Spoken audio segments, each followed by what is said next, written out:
In case you needed any convincing, yes, indeed, Chelsea Gray is still the point guard.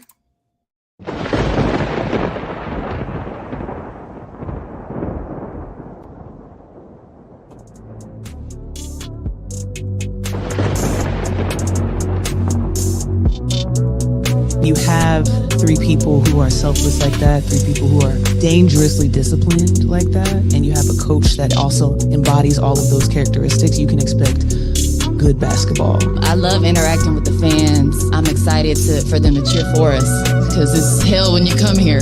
I even welcome people that could be skeptical because it's new.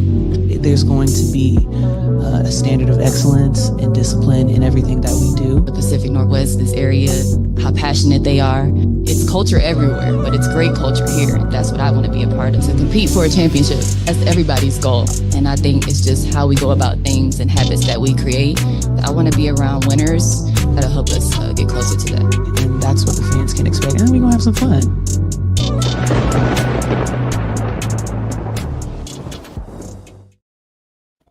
Hello, women's basketball fans, and welcome to another off-season episode of Tempestagi Talk. That is keeping your local eye on the Seattle Storm. Usually you see myself, Erica L. Ayala, the founder and CEO of Black Rosie Media, with Roberta Rodrigues, who, of course, is my co-host here on Tempestagi Talk, also a contributor at Forbes, covering women's basketball, women's sports specifically, and the founder of Beta Basket. But because it's the off-season and we alternate between Tempestagi and Gotta Get Up, our podcast for New York Liberty fans, we once again have Brian Fleurantin, who is my Gotta Get Up co-host, the curator of Black Rosie Media's Women's Basketball Roundup, and a contributor at the local W, Nets Republic, and all other great things covering New York basketball. We got our women's basketball crew. How we feeling? Yeah, it's the off season, but we're definitely not off. There's a lot going on. Things have been nonstop, and it's an exciting time to be a women's basketball reporter.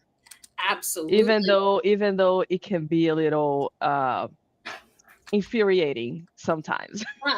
Hey, that's an understatement. We know there's a lot going on in the off season. And Brian, we're going to get to this a little later in the show, but you've been keeping everyone informed about all the things happening with the WNBA collective bargaining agreement over at Women's Basketball Roundup. But actually, I want to start with a story that you uplifted, and that's the women's basketball community leaning into the legacy of Pat Summitt and some of the We Back Pat games that we've been seeing. So why don't we start there, because you wrote about it in our most recent digest of the Women's Basketball Roundup.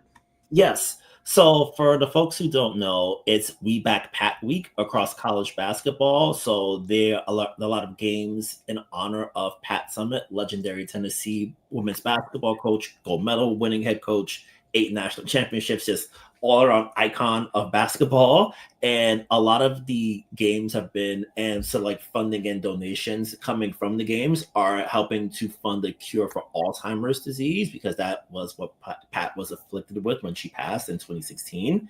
So a lot of the basketball community is really speaking on Pat's legacy, really talking about what she meant to women's basketball. And they're playing really great basketball in honor of her. And especially when, for athletes and like leagues in particular, when you want to celebrate and honor an icon or a legend of the game, you really want to put your best foot forward. And the games in particular have been really fantastic, especially in Pat's main conference, the SEC. There's been a lot of great basketball over the weekend. We've got another knockout game coming tomorrow night. So it's just a lot of, you want to put your best foot forward and really show this beautiful game and do it in honor of someone who's meant so much, not just to like Tennessee itself. That's why if Tennessee does get a WNBA team, they're going to be Tennessee Summitt, because hey, Pat, this is Pat's state. And just beyond just Tennessee, just in basketball in general, like you see how people like Dawn Staley talk about her, Kim Mulkey.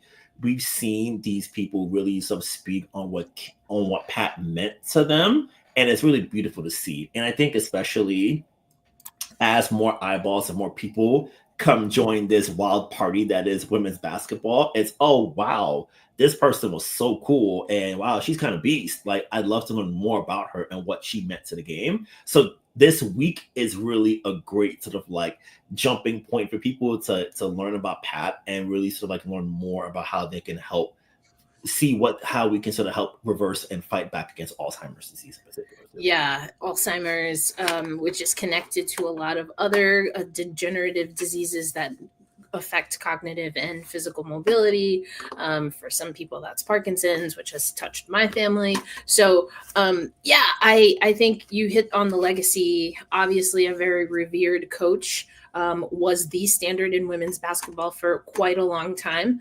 And now we see other coaches and other programs, being able to build off of that legacy. Actually have been working on a story about undefeated teams, which we're going to talk about when it comes to NCAA, but there have only been 10 undefeated championship seasons in women's college basketball, but one of those belongs to Pat Summitt and the Tennessee Lady Vols. And there's another team that of the 10 owns 6 as of right now, and maybe could get a 7th and bring that tally to 11 seasons total, still 6 programs, and that is the UConn Huskies. We are definitely going to talk about that. But someone that it does not come from Tennessee nor UConn, but is absolutely balling out, Roberta, is the one and only Chelsea Gray. Oh my God. God, aka Rose BC buzzer beater, or game winner buzzer beater, aka the points leader right now. Yes, Yeah. the point god. I know you and I have been keeping up in our Slack channel, in the Unrivaled channel specifically, but let's talk about what it's like to see Chelsea Gray continue to compete at an elite level and come back to Unrivaled healthy, because she was not healthy. She was getting healthy at the end of Unrivaled, and then obviously took that to a championship season with the Aces. But now she's starting a 3-on-3 league as, yes, the point god. Yeah, before I start on Chelsea Gray, I just wanna echo the sentiment about Pat Summitt. Those of us who have been on the women's basketball beat for a while know that there's no talking about where the place where women's basketball is without talking about Pat Summitt. She has coached who is probably like the GOAT of records in the WNBA, Candace Parker. And I know that Candace Parker has never gotten over that loss, because she was really a mentor and everything. So it's just great to see that Pat Summitt's legacy is still remembered, and there are people, and that her passing has inspired people to look to assist others who are struggling, who are also struggling with that. So I just wanted to echo that, because Pat Summitt is just amazing. Who is also amazing? Chelsea Gray. I've been catching up on Unrivaled games. Oh my God, these first games have been insane. We have seen some amazing matchups, but nothing tops Chelsea Gray. So looking back at her games, she had a 35-point game, a 23-point game, and a 37-point game. She opened the season against the Lunar Owls, Hooty Hoo. And so she had 35 points on 14 of 20. So the thing about Chelsea Gray and her performance this early 2026 Unrivaled is that she is being so effective. She shot 14 of 20, but last game against the young Breeze, which we're gonna touch on that. We're gonna touch on what the Breeze is doing. So she had 37 points on 12 of 20, and 7 of 9. 7 of 9 attempts from the 3-point line. We're talking about Chelsea Gray. But not only that, when we look at her other stats, we see that yes, she has most points. She's third in assistance. She also she's tied with Marina Mabry with most minutes played, which means a lot. We're talking about two players in very different moments of their careers, and Chelsea Gray is still that leader, when we talk about her. But also the game winners. The game winners are what get you so hyped about Chelsea Gray, because she shoots the ball, and like at first you're like, nah, no way that's gonna fall, and then it's like, yep, it falls, and now you're just like, just do whatever you want, the ball's gonna fall. Chelsea Gray, like just throw the ball, and we know that we're gonna see points from there. So she leads in 3 points from a decent distance from Ryan Howard, but she has been really the engine, the motor of this Rose, which is the defending champions, of course, with a different make from 2025, but they're looking good. If I'm not, they are undefeated. If I'm not mistaken, and they are followed by, I think it's Bree. Look at the screen. Oh, there it is. Oh yeah, there it is. See, I know it from. I've really been watching Unrivaled, guys. It's like this early start of the season is so good. The games have been so exciting. But Chelsea Gray is really the cherry on top of how things are going. Yeah, I mean, again, Chelsea Gray has been phenomenal. I mean, you hit on so much. There's really not much to add. I think, again, seeing this Rose team, and there was a official banner raising and celebration, seeing them effectively, Brian, pick up where they left off has been really impressive. And you can see this point differential. This is brutal, Brian. Look at this. On one end, you have Rose at a plus 24, Phantom at a plus 30, but then the last two teams, because they've added teams this season, Breeze and Hive were added, the minus 50 and minus 64. And this, what I love about Chelsea Gray is that, Roberta, you kind of alluded to it. She's definitely more of a veteran player, and a lot of people have a lot of things to say about women once they get past, well, the age differs between who's giving the judgments, but that's maybe a story for 50 Cent to put on a streaming network. Anyway, the point is that women and their age are always judged. But Chelsea Gray's out here talking about fine wine. Okay. But I think more to the point that I want to make, though, about the basketball is that 3-on-3 exposes, but it also enhances. And so we've been talking about Chelsea Gray, Bryant, throughout her career. Buzzer beaters, ice in the veins, master facilitator. But when you see that on a smaller court, in 3-on-3, where it's an up and down game, I mean, for me, like, I thought I knew, but now I really know about Chelsea Gray. Yeah, one of the things that I think always amazes me about Chelsea is that it feels like she's rarely sped up. It feels like whatever the game context, whatever the moment, it never feels as if she's sort of harried or she's in a rush to make a terrible decision or take a really bad shot. And I think especially for Chelsea, post 2024, and because one thing about injuries in sports is that the further you get away from it, the more you look like yourself. And we gradually saw it in Unrivaled last year. There was that little dip that the Aces had in the middle of the season, but then when the playoffs came, it's, oh, okay, I got it, I'm good to go. And now Chelsea's really back at that high level. And I think it really speaks not just to like her overall excellence, but her determination, because hey, you've won 3 championships, one with the Sparks, 2 with the Aces already. It's okay. Like I got 3 rings, I could chill a little bit. I'm stamped and certified in all the ways that I need to, but it's like, nah, I still got plenty more to prove and I have plenty more to display.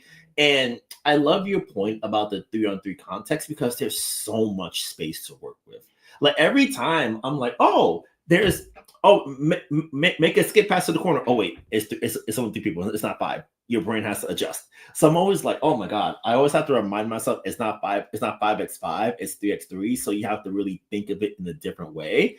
And it's such, especially with full court, faster pace, especially in the fourth quarters, no minutes. So it's just, hey, you play till you win.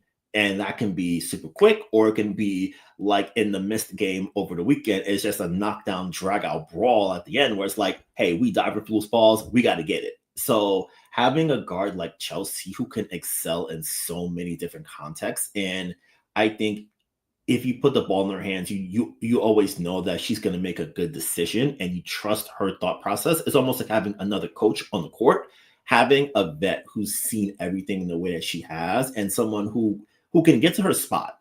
And that part, especially when I think we'll really sort of see it in the one-on-one tournament coming down the line in February, but just having someone that can consistently get to their spot, rise up in the mid-range, can post you up, can break you down for dribble, having a guard who can do all of those things and do them at a high level really just eases your mind as a player and a coach, because you know, okay, get it to Chelsea.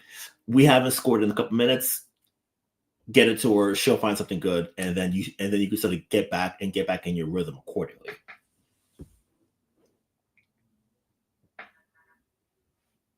Yeah. Okay. So Asia Wilson famously said, when the game is on the line, pass the ball to Chelsea Gray. And it's kind of crazy because it's not like we are surprised by it. We're not surprised. We're not shocked or surprised, but it is. What I feel is like I'm amazed. She's the kind of player that gets you constantly amazed and gives you that sense of surprise, of newness, even though she has been in the game for such a long time.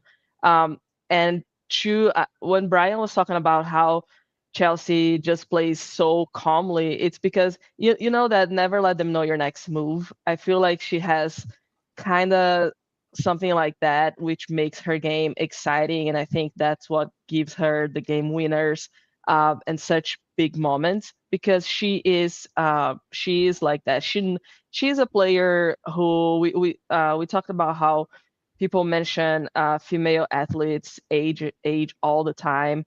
The thing with her is that with age comes experience, and we see that in her. And not only not only experience, but evolving. She's a player who is constantly growing, adding things to her game. And we're talking about 3x3, like Brian mentioned, and I interviewed Candace Parker about a month ago, and I asked her what she was most excited about for the Unrivaled season. And she said that she was excited to see the strategy and how players would jump into the season after having already played the first one, because the debut season, people didn't really know what to expect. People didn't really know what the game would be like. So 2026 is the year where those who are already good are going to master this style, because it's also not 3x3. It's very different. And what Candace Parker highlighted is that it really leaves you exposed in both in offense and defense. And we are seeing those players who thrive on one-on-one and individual play really taking the lead on that. And that's what we see with Chelsea Gray. That's kind of like what we're seeing with Paige Becker's too. So we're like two different spectrums of where they are in their careers. But yeah, Chelsea Gray has just she is such a delight to watch because you know you're gonna see something new and something really fun when you're watching Chelsea Gray. Yeah, I think I've really enjoyed what we're seeing. I do think that the level of competition, I mean, I want to say that I do think that it's off top better than what I saw because I was at Unrivaled the first 2 weekends in Miami. I do think that the level of play and just the comfortability with the with kind of how the league operates is a lot better. Obviously there's some pretty big discrepancies, and we showed the standings and the point differential and things of that nature. And, I think some of it is similarly to what we saw last season. There are players that committed but are not healthy. I think it's players that committed and they have to really get more acclimated to 3x3. You can definitely tell the players who have 3x3 experience through their federation, mostly the United States. That's coming out. But it's interesting because I feel like, at least on, Unrivaled threads and social media, the fans seem to be responding once again to the culture that is Unrivaled. And I think that as people who work at outlets where they do game coverage, I think there's a learning curve on how people who cover women's basketball, NCAA, international, and WNBA, how to translate that coverage in Unrivaled. That's my take on it. I don't think that media is comfortable with making that switch, but I think the fans love Unrivaled. And so I have to agree. And so it's like there's this separation between what fans want or are enjoying about Unrivaled and how it's being received and maybe even perceived in media. But then there's the numbers. So Front Office Sports put out and has been kind of following this, but Unrivaled faces stiff challenges as ratings plunge to start year 2. So there's also some data to show that maybe this isn't as successful. And, some of the terminology that we're seeing in media is that, has the novelty worn off? And that's an interesting way of putting it. I know Annie Costable has been writing about this. I mean, other people, even, unofficially that I've been engaging with, again, just seem to have a little bit of a difficulty, Brian, placing Unrivaled in the women's basketball kind of greater community. Sure.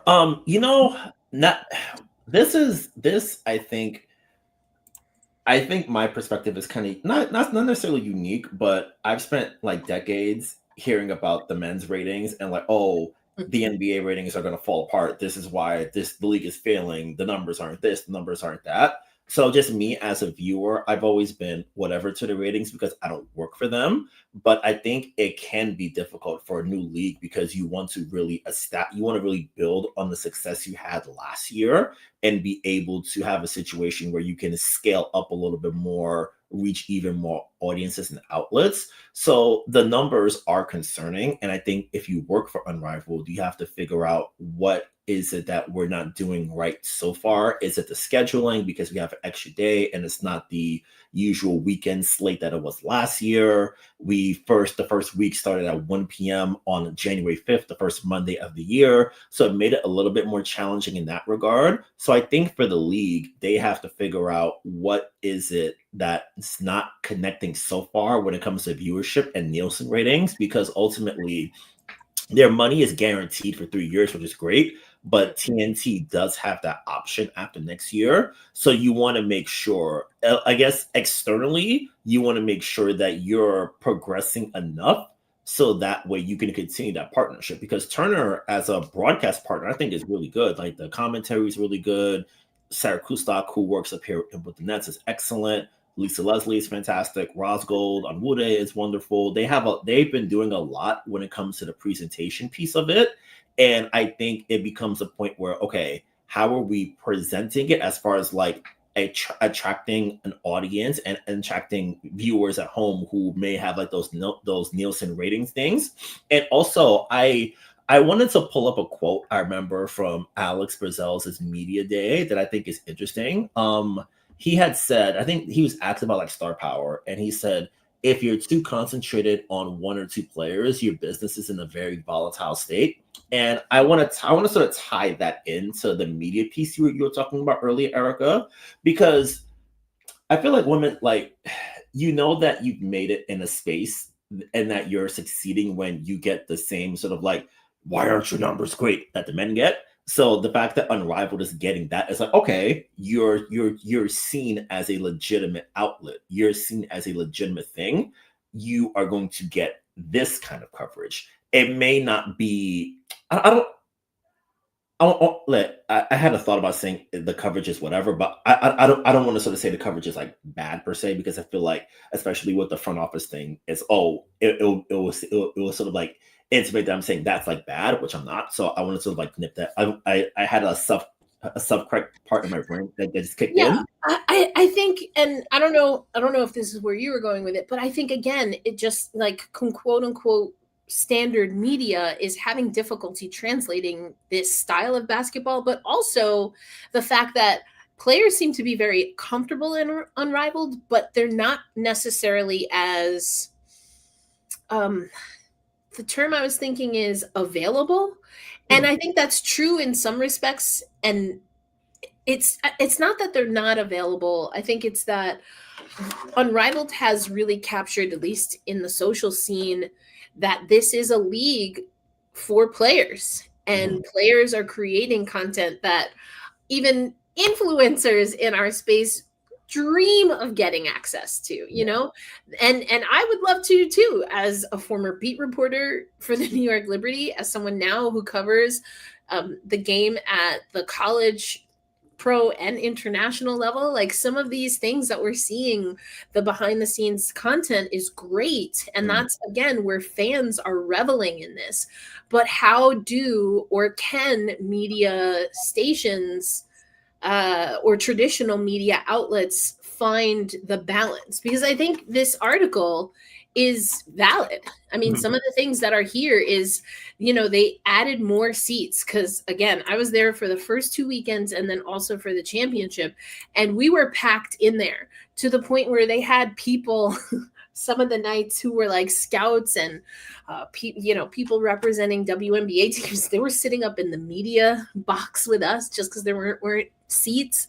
And so, yeah, it was the inaugural season. The ticket prices were pretty, or the tickets were pretty sought after. And then they add more seats. So I think that's a good thing. But apparently weren't filling those seats. And then talking about 175 viewers in that opening slate, that's a drop from 221 viewers. Now, I do also wonder if there was a little bit of a clunkiness, it felt like, to the season and when Unrivaled started this year as compared to last year. Yeah. Right? Yeah, because like the first Monday is a hard swing because like it's everyone's back from wherever. It's the game's tipped off at 1 p.m. Eastern. I think it might have been on True TV and not TNT proper. So it wasn't the cleanest rollout. And I think as far as like preparation and rollout compared to last year, because remember last year it was every day at noon we got this player is Unrivaled drop, and then the next day it's guess who's coming in next, and then you got the natural build that way. We didn't really get that this year as far as I knew, like, because I was so surprised that people were surprised that Sabrina wasn't playing, because I was like, they announced it they announced it in October right after the finals that the rosters were the players were the players. And we talked about it, how Sap wasn't on there. Yeah, I was like, y'all surprised by that? Dang, y'all don't. You guys talk about media coverage. Y'all don't read what we say. I am a fan. But we didn't really get the rollout like that this year, which I think could be a situation where I think if you have the mirror to yourself and it's like, what didn't we do right? That might be it. I think the big test is going to be at the end of the month in Philadelphia. I think Yeah. I'll be there. Me and some of the gang are road tripping up there, so that's Let's going to be go. exciting. That's Oh, that's cool. yeah. Yeah, I will not be there, sadly. I'm not getting to cover Unrivaled as much as I I'm would. in Miami next week for Unrivaled. I yeah. love it. I love it. Way to rub that info with that.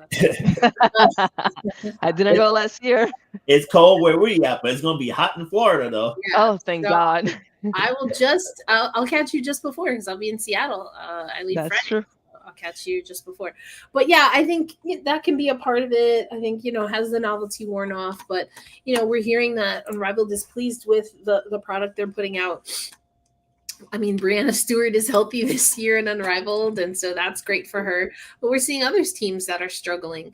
And I do think that Unrivaled, from a basketball perspective, they do have kind of the reserve player pool and things of that nature, but it's still not clear as to why some of the teams that don't have a full roster haven't been able to tap into that.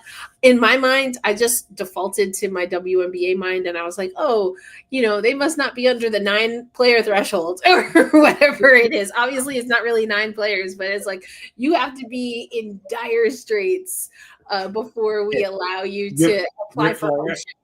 Your player has to miss at least 2 games with Right. no set date to return. Once you hit that, then you can get a hardship. Then maybe we'll give you a hardship. Yeah, you'll get You a have to be like 2025 Indiana fever to get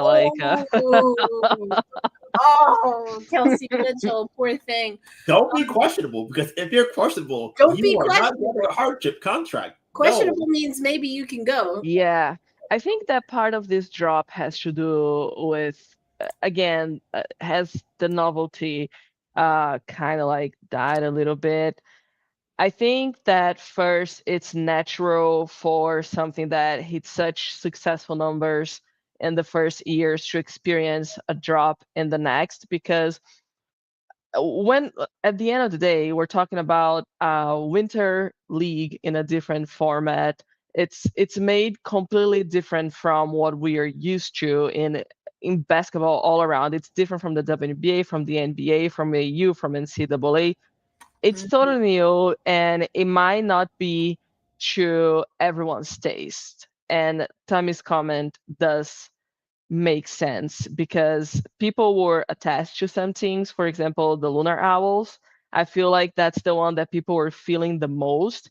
And when we're talking about a defending champion, Rose BC is the defending champion, but not all of the players there are the defending champions. So I do think that maybe they're still figuring out some kinks, trying to get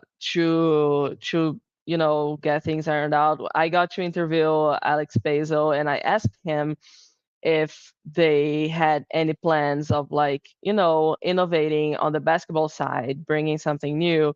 And of course, he's the president of the league. Was like, yeah, we don't say anything unless we're sure about it. But the feel that I had is that they are constantly trying to bring new things to the table.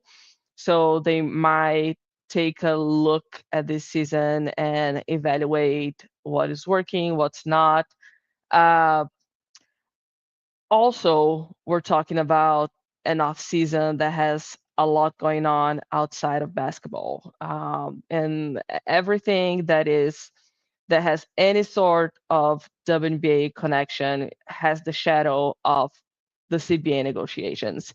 And even in Unrivaled broadcasts, they are talking about it. And I know we're going to get to the CBA eventually, but Nafisa Collier gave such, how can I say, a strong statement. I think that's how we can put it in a very political way, but I can talk about that once we get to the CBA. So I I have this weird feeling that anything women's basketball that has any ties to WNBA has this shadow cast over of what is the future going to look like. What does this mean? And then there's also Project B, and there is AU. I feel like this is that moment in women's basketball when things are going to happen, but before they happen, everything gets a little confused. So that's kind of the sense that I have, kind of like the temperature that I kind of feel when it comes to the women's sports, women basketball scenario now. Yes, Brian, I see you've raised your hand in today's class. Yeah, Roberta, as you were talking, I had a thought. I guess for leagues like Unrivaled, because I know in any sort of business, especially in the 2020s, there's been such an emphasis on growth. Like you always have to grow, you always have to grow, you Mhm. always have to grow. Your numbers have to be the greatest ever, or you're at risk of failing. I guess I wonder for a league like Unrivaled, what would we say, I guess, what would we consider to be like a successful baseline for them going forward? If because I feel like if the expectation is you have the most viewed network, you have the most viewed Yeah. sport program on a particular night, I feel like they're always going to fall short. If Mhm. that's the goal you're setting, you're never going to hit that, especially in January when it's college football playoffs. All these other things happening. So I guess for Unrivaled, what would be, I guess, what's the level of success that's like, okay, we're solid, the house is just about jam packed every night. We're able to hit the road, have a good house in different cities we're in. I guess what would be the sort of ideal marker of success where it's like you don't have to always fix it on we have to grow a percentage this and this. We have Yeah. to really we always have to scale up. We have to do more, more, more. I guess what is the ideal sort of place where it's like it's steady, it's solid, our people are here, we have our core audience, they're always here. We can bring in new people depending on circumstances, but we have a nice cushion to always rely on for us. Yeah, I think that, and you said the word, but as you were talking, the only thing that came to my mind that the baseline for them has to be stability, because we are talking about, uh, like I said, a winter league. Their format is 3-on-3. It's not 3x3, so we're not talking about a league that's going um, to and I say develop Olympic talent, and I'm not saying that unrivaled players can't play Olympic 3x3. What I mean is that 3x3 tournaments, every player who plays in the FIBA style, they enter the FIBA ranking and they qualify to play for their country in the Olympics. Um, Arrival doesn't do that. At the end of the day, it feels more like an entertainment league. It is competitive. Not talking about, I'm not saying that there isn't a level of competitiveness. I think that the level of entertainment, and I say that in a good way. I think that women's basketball fans deserve this plurality in the women's sports landscape. And it is that there is a lot of entertainment focused uh, everything in Unrivaled. So the format, the social media, the way they added seats, how players are involved, it really is different from the WNBA and anything else that we watch. I think that the key for them is to keep people showing up to games. I think this is a very big thing, and just not having. I think that some drops, especially from a debut season to the next, is natural, but just like not drop that much. So I think that it's early and they have to figure out what is working from, they have to look at those changes that they made um, are going to impact in a certain way, and they have to put their thinking caps and realize where how that affected the viewership.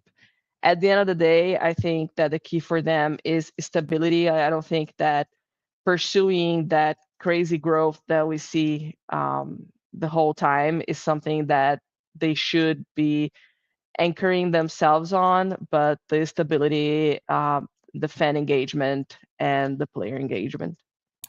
So I just want to go back to a part of what you said with regard to FIBA and 3x3. I guess I really don't understand the connection that you were making there as far as unrivaled stability, because yes, it's not like a qualifier for points, and I don't think it ever aimed to be, but also we don't see that FIBA qualifiers drive women's basketball growth numbers, if we're being honest.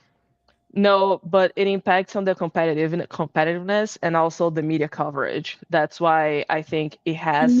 Do media people regularly cover 3x3? No.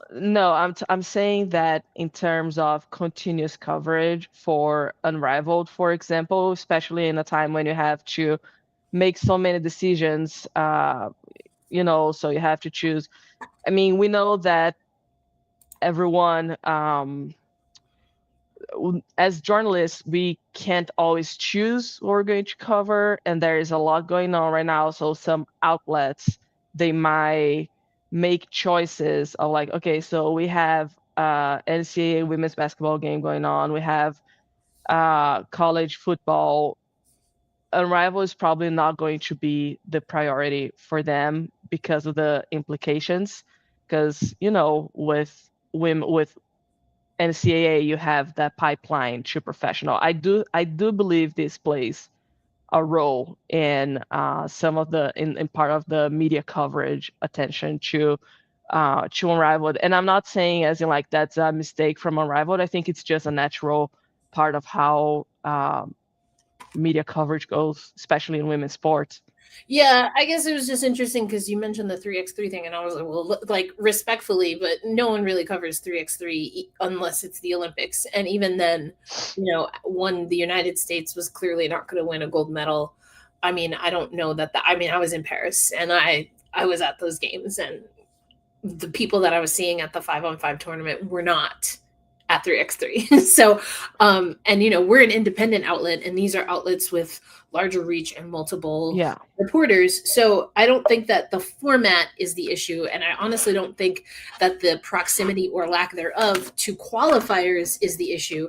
I think what you're saying, and Stephen put this in the comment a little while ago, is it something about losing people with signature shoes? Or for some people, the fact that Caitlin Clark isn't there. And I mean, like I said, it's one of the factors. Let me finish my thought. There are certain outlets. I mean, you can decide for yourself which ones they might be. I don't know. Decide for yourself which ones they might be. That the most coverage that Unrivaled got was that Caitlin Clark was not at Unrivaled, and so I disagree in that the play, it's not the I don't think you can say that in mass Unrivaled is it's not competitive. We literally opened the show talking about Chelsea Gray, and she had 37 points and wasn't even the highest scorer in the last 2 weeks.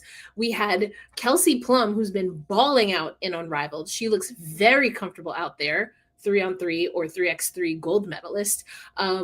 Did not compete last year for personal reasons, came back refreshed, renewed. She scored a single game league tying 38 points. That was set by who? Oh, Nafisa Collier last year when she balled out.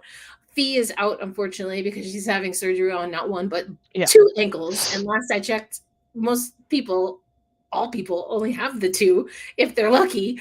So she's out. Oh, but wait, Plum Dog wasn't even the leading scorer because Dearica Hamby, also 3x3 Olympian and medalist, scored 40. So, I think and I'm not saying this to disagree with your point. I'm saying this to counter the point that you're making. It is not about the storylines not being available at Unrivaled. It is a choice that the collective we in journalism are making about Unrivaled. That's and that is the problem that has been perpetuated when it comes to women's sports. But if this is, I guess, the argument that I want to make, because social media engagement gives people without journalism backgrounds that we have individually and certainly not collectively, there's access that people who can move certain social media numbers get to sports. And there's almost like this desire to, whether it's Snoop Dogg or was one minute Flavor Flav, Flavor Flav is now doing water polo and bobsled. You know what I'm saying? Like, there are so many ways that people make something that wasn't a quote unquote thing a thing. And it's just wild to me that a lot of times in women's sports, we default to, they're not getting enough coverage because they're not good enough, which is literally never the case. Competition is always good. If we look at women's national teams in the United States in particular, but not exclusively, the women's teams outperform if medals and winning is the standard, right? Allegedly, that's what we're told. Everyone loves a winner, except if they're a woman, and don't let them be Black or queer, because then we can't have that. We have our Supreme Court now that wants to have conversations about bodily autonomy and whether transgender athletes can compete in women's sports. But again, it's not the transgender part, it's the women's sports part that's throwing me, because if you look at the history of policing women's bodies at Olympic Games, we can go back to the 20s, and women had to endure bodily searches to have proper proof that they were in fact women. This has happened in sports before. Can you imagine how violating that is? Because there's a surefire way to check someone if someone is male or female. And we all know what that includes. Regardless of what you're checking for, you're going to have to drop trowel. And the fact that we're also looking at this in girls' sports, and I know I made a joke earlier, but this stuff is really not funny.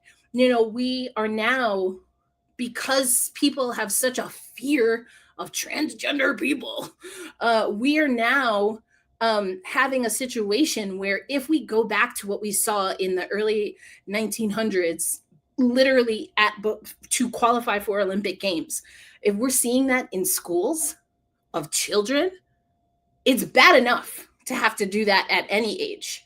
But now when you're a child, single digits, and you don't have a choice and you want to play a sport, and the only way as a girl, because boys are not getting checked, because we're not worried about what's happening in boys' sports.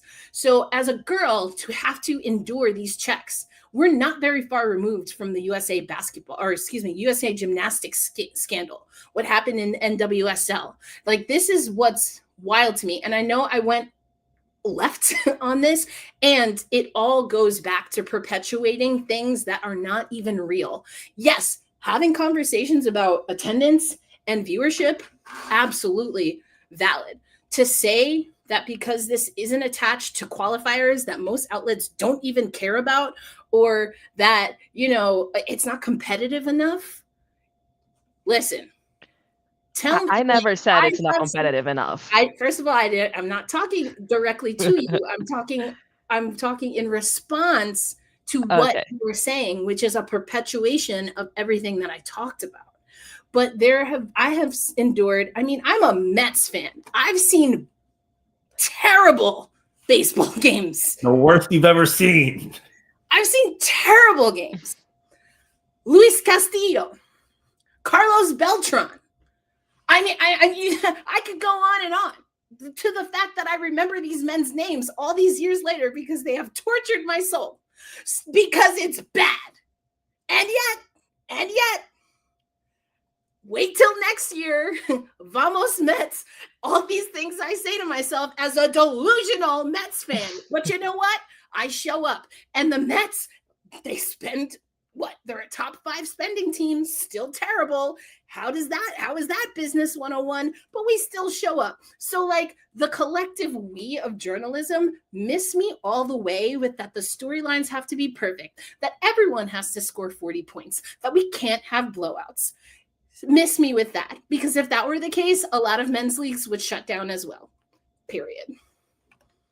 Yeah, and I of course I agree with everything you said, and I think it's a combination of factors, and it's not the unrivaled format, and it's not the entertainment focus. It's the fact that outlets, they will minimize anything that doesn't have some sort of implication. That's what I'm trying to say. It's not about, And it's I not, understand what yeah, you're saying, and I'm pushing back on that because again, it's baseless on so many levels. It's yeah, perpetuated by men in charge who, yes, listen, Nafisa Collier, great story. But let's keep it a buck. Nafisa Collier has been a great story since at least her UConn yeah. days. And nobody gave a hootie hoo about Mm-hmm. about me until a couple of years ago.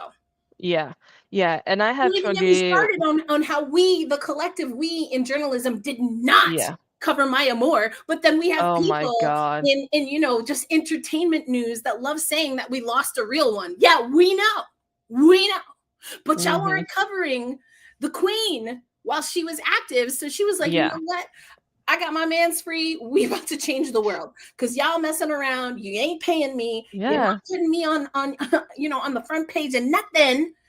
Just because what I'm a little on the humble side because I love Jesus. Mm-hmm. Like, you know what I'm saying? Like, what's going on? Yeah, and I have to agree with Emmy. And at the end of the day, that's my opinion. This is a sophomore slump, and it's just the start of the season. It's early in the year. We're just getting to the first half of the month, barely. So I do think that numbers will either get stable, but it's a natural slump. I wrote a story, I think 2 years ago, on the different on how the WNBA was stopping the NBA in terms of viewership, and the person I interviewed said, at some point, what we're going to start to stop seeing that huge growth in on the WNBA side because it's going to stabilize. What you want, there's only so many people in the world. There's only so many people that watch women. There are only so many people who watch sports in general. So I think that it's part of the growth journey, and they are gonna get back, or they might not have that, 3-digit growth, but there's going to be some sort of growth to show that their format and the business is a success. And there's a huge focus on numbers, but I also think that it's important to note, and Alex Basil said that himself, Nafisa Collier said that herself, that social media numbers are huge And for that's them. where I was going to go. That's where I was going Yeah, to go with this yeah, because, and those numbers, we talked about the first half of the Front Office Sports article, but my take and understanding, at least in how Unrivaled is working, is that those are numbers that maybe are not the most important, but that are in the cluster of priorities for hmm this. Because again, that's the cutting edge where women's sports has always risen. And so you're right. There is a level of, and that's what Brian, you were asking, right? What is success? I thought my picture was crooked. It's just because it's angled. Anyway, I got distracted. I was like, why is she crooked? Anyway, I think what's going on? I think it's all right. Let's go back to this view so I don't lose my mind. I think that Unrivaled is figuring that out. And I mean, we hear Kathy, right, Brian, tell us all the time, well, yeah, we know what numbers we have in mind, but we're not going to share those numbers with you.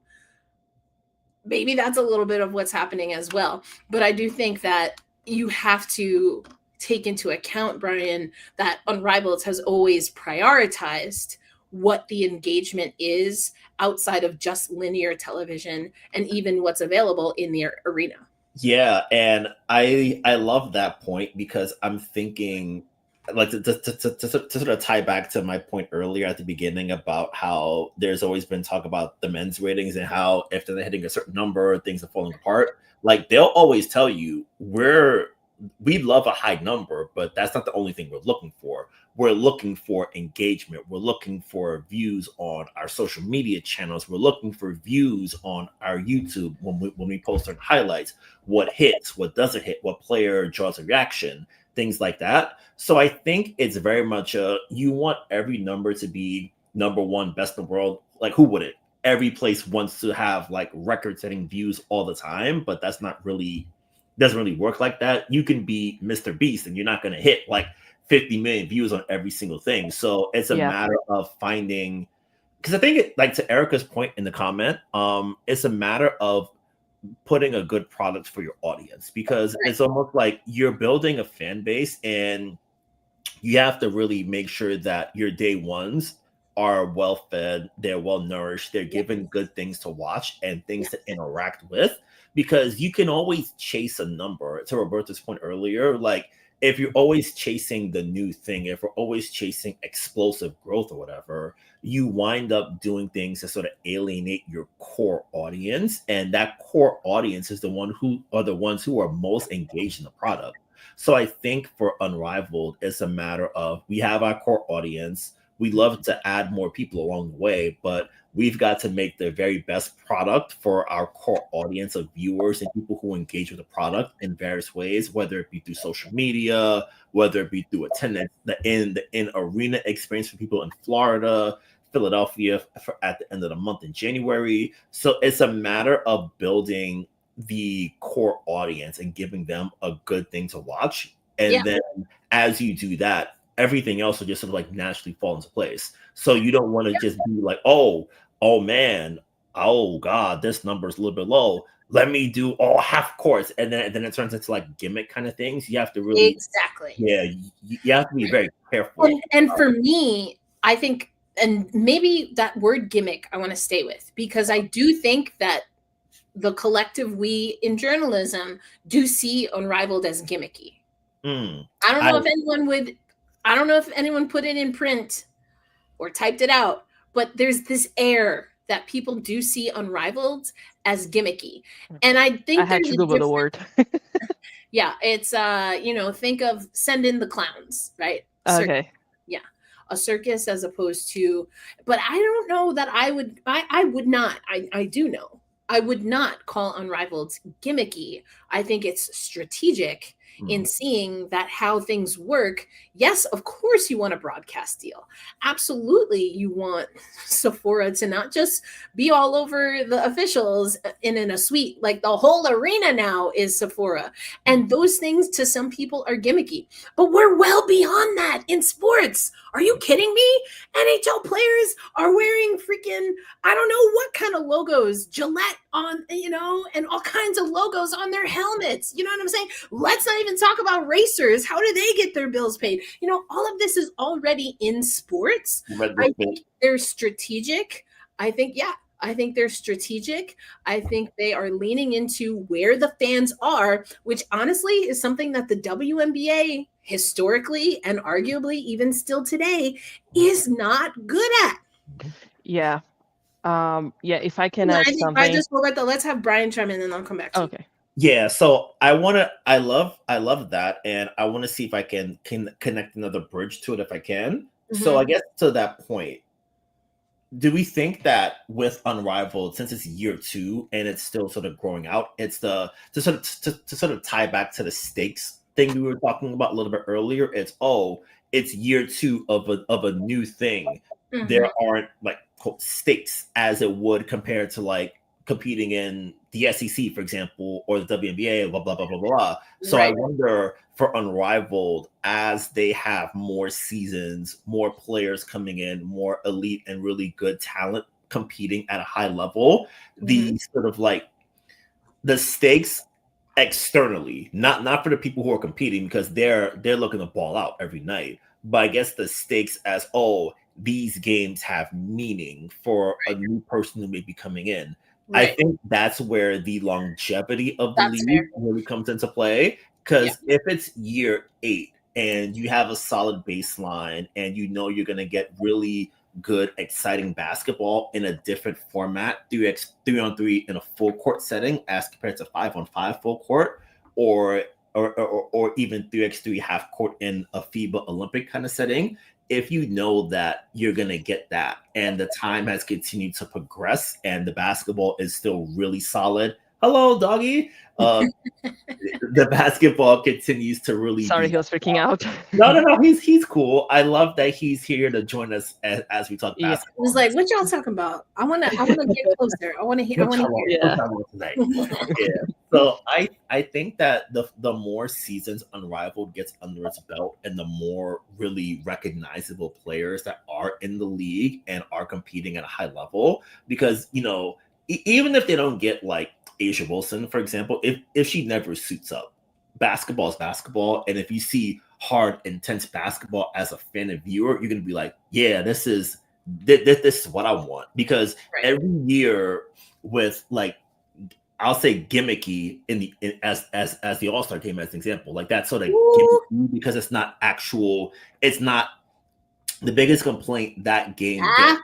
The biggest complaint that game gets is this is not the basketball that I watch 82 plus times a year, or in a WNBA context, 44 plus times a year. Right. That's not the basketball I know. So it's just layup lines all game. It's just people pulling up from like 45 feet. That's not the basketball I know. Whereas Unrivaled, it's basketball that you don't know, but you see effort and intensity and energy. And with more seasons under their belt, more really good players shining in different settings, different contexts, and having their game sort of like passport and travel in different kind of layouts and things like that, is okay. I know that I'm getting this level of high hoop in the wintertime when I'm not fed my women's basketball at the highest level, because college basketball is great. But if it's, I can pull a random college basketball game, or just as a different kind of thing, is players from the Liberty and the Lynx, two teams who play really, really high level hoop. I get to watch them in a different kind of setting. Okay, I like to tap into that. Yeah, I'm down with that. I want to see what they on tonight. So that helps too. And the players from the WNBA season, and we've seen them in that context, is okay. I get to see them in a different kind of light, see how they get their game off in this kind of way. Yeah, I'm with it. So I think that helps. And I think with more seasons under the belt, more engagement, and more sort of like spreading the wealth as far as attention goes. Because Erica, to your point, the WNBA really, so much of what Kathy's been on the past years, oh man, y'all should be thankful that I got y'all this deal. Like her and Adam, they're like, y'all should be grateful that we got you this 2.2 billion over 11 years. And it's like, you could have got more.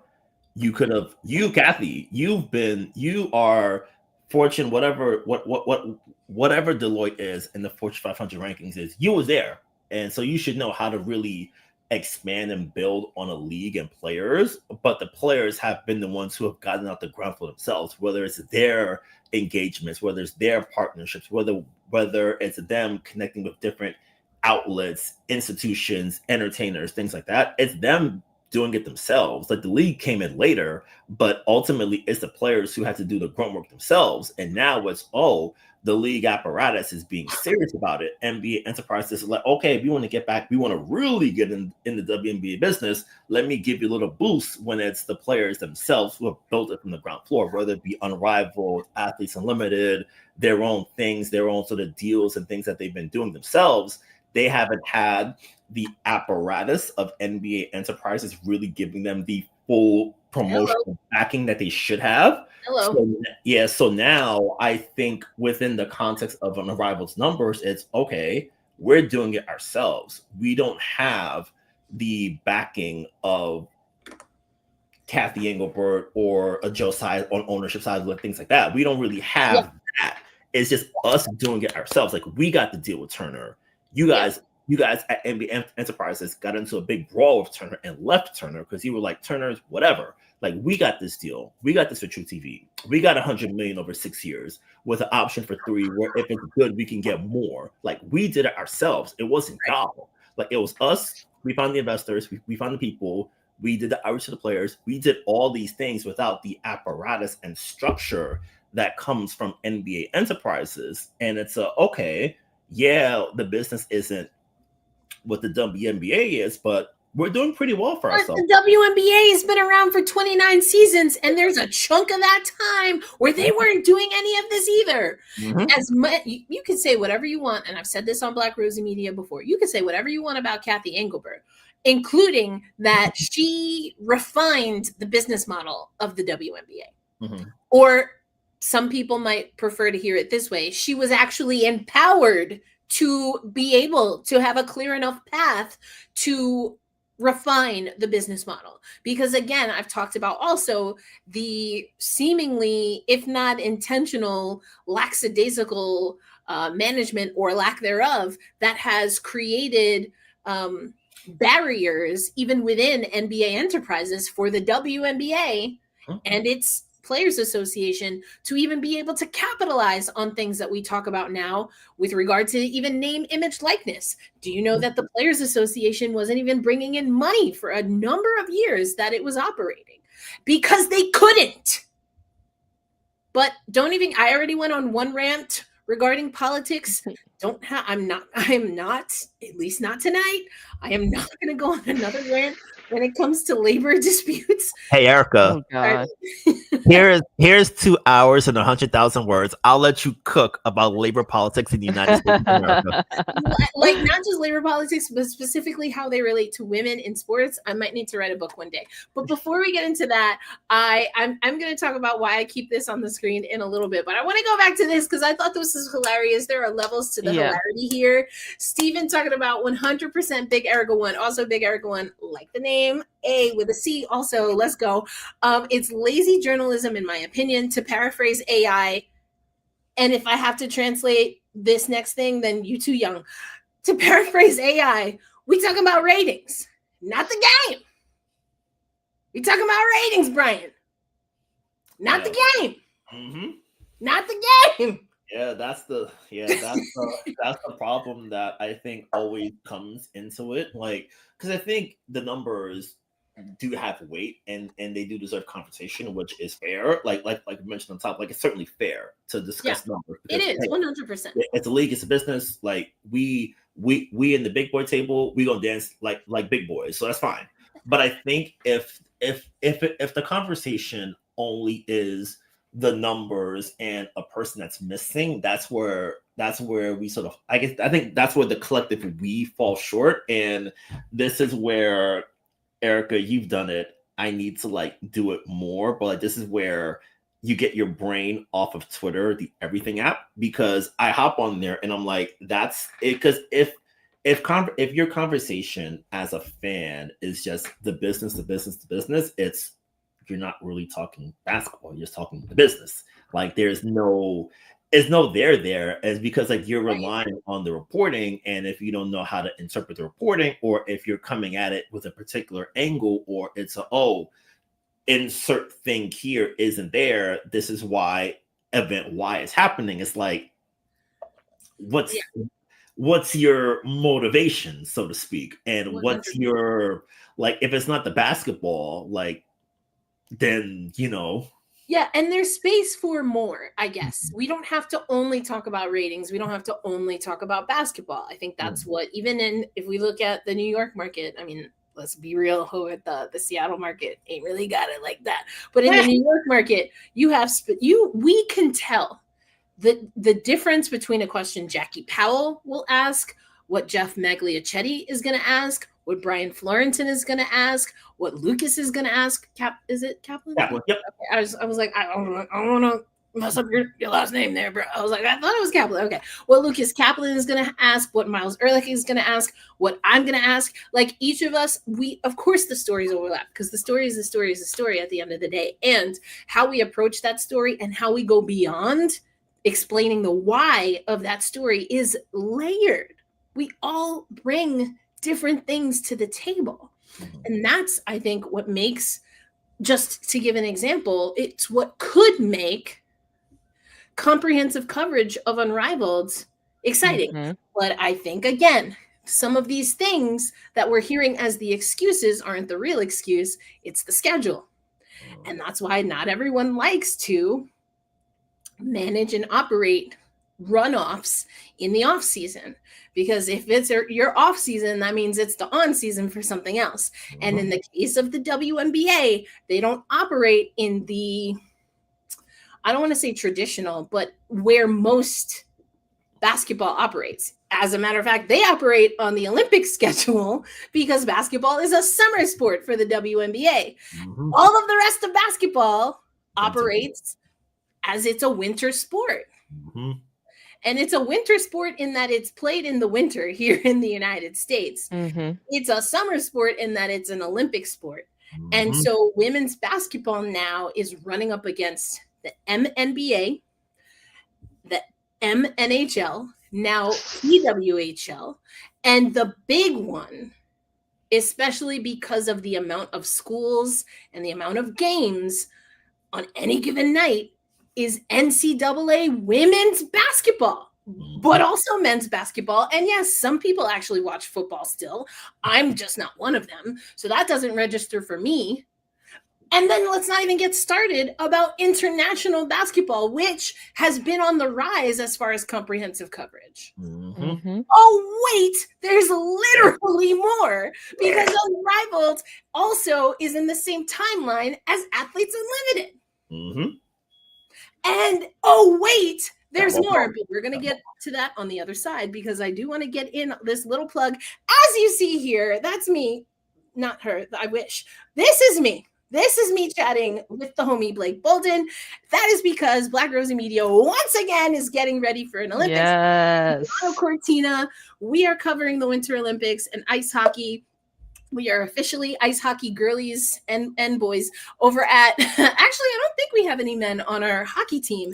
Brian, you're holding it down right now. But, we are going to be at the Winter Olympics. So make sure you are subscribed and following Black Rosie Media on all social media platforms, in addition to our women's basketball roundup curated by the man of the crew, Brian Fleurantin. We have that comes out Wednesdays and Fridays, but starting next week, Tuesdays, and for premium subscribers, Thursdays as well, you can read our gold medal dispatch. And so we will have stories leading up to the Olympics, but then also while we're in Italy, you're not going to want to miss that. But the other thing here, Roberta, as if all of that wasn't enough, is that now we have another alternative league trying to stick their nose up at the WNBA in Project B, which is going to lean into a market that I think has been untapped, especially from the fan and media perspective domestically, and that's international women's basketball in not in a World Cup and not in an Olympics, but in a innovative basketball model. And that is the one and only Project B. And there's been some talk and chatter about Project B recently, Roberta, because their kind of international barnstorming tour is coming up really tight on what is traditionally the WNBA window. And why is that a problem? Because the WNBA has for a while now been talking about extending the season. Now that could be going into November, but it also could be going earlier into April, at least when it comes to training camp, which butts it up against even harder than against NCAA, but possibly in the future, Project B. Yeah, and also we can forget that there's this thing called prioritization that could get some Project B players in trouble, perhaps, if they don't show up to training camp on the first day. And, you know, for a long time, the WNBA got away with a lot of their, you know, the word that I have in my head is malpractice, but I don't want to use it. I don't think that's the right word, but they got away with a lot of the improper treatment to players because that was seen as the only option, and that's the league that people would go to when it comes to women's basketball. But now you have AU has always been there, but we have to, you know, Unrivaled came in like a wrecking ball and really made a splash. Now we have Project B coming up. I don't know if you saw, Erica, that they announced the first stop that's going to be in Tokyo in April, late March, early April next year. Now, again, to pull an Erica, not to turn this left, but we just saw today that the US halted visa issuing for certain countries. One of them, Brazil. Who is from Brazil? Camila Cardoso. And there are other countries, but the thing is that also like the and I've said that so many times, there are not many players from non-majoritarily white countries in the WNBA, that so not many are going to be affected by this. So, but you have Leo Fibic, who could potentially not play in the WNBA if this visa halt stays. And I heard from a source, from someone who works directly with the players and this documentation thing, that if this remains, Camila is not going to play next year. Damiris is not going to play next year because their visa is a one entry only. So once they left the country, they can't come back. So this international option can take eyes away from the WNBA and give players more opportunities, because I'll be honest with you, and that's something that hundreds of people have mentioned, Brazilian people. If it wasn't for Camila, they wouldn't be watching the WNBA, and wherever she plays, that's the league they're going to watch. And I am pretty sure that that's what Chinese fans would say about Honshu. I'm pretty sure that that's true for so many other countries. Dang, like we got people in New York wanting to pitchfork for Han. Don't even get me started. That's not the exactly. Not the right for me. So again, not to go left, but it's impossible to look at this without looking at the state of the US and the world today. So I have a very different point of view regarding Project B from what I had of it, honestly, 2 months ago, or even 1 month ago. I completely agree with you. I also think when some comment here, we've seen there are NCAA programs signing overseas player with pro experience. Yeah. Overseas players with pro experience are signing mid-season.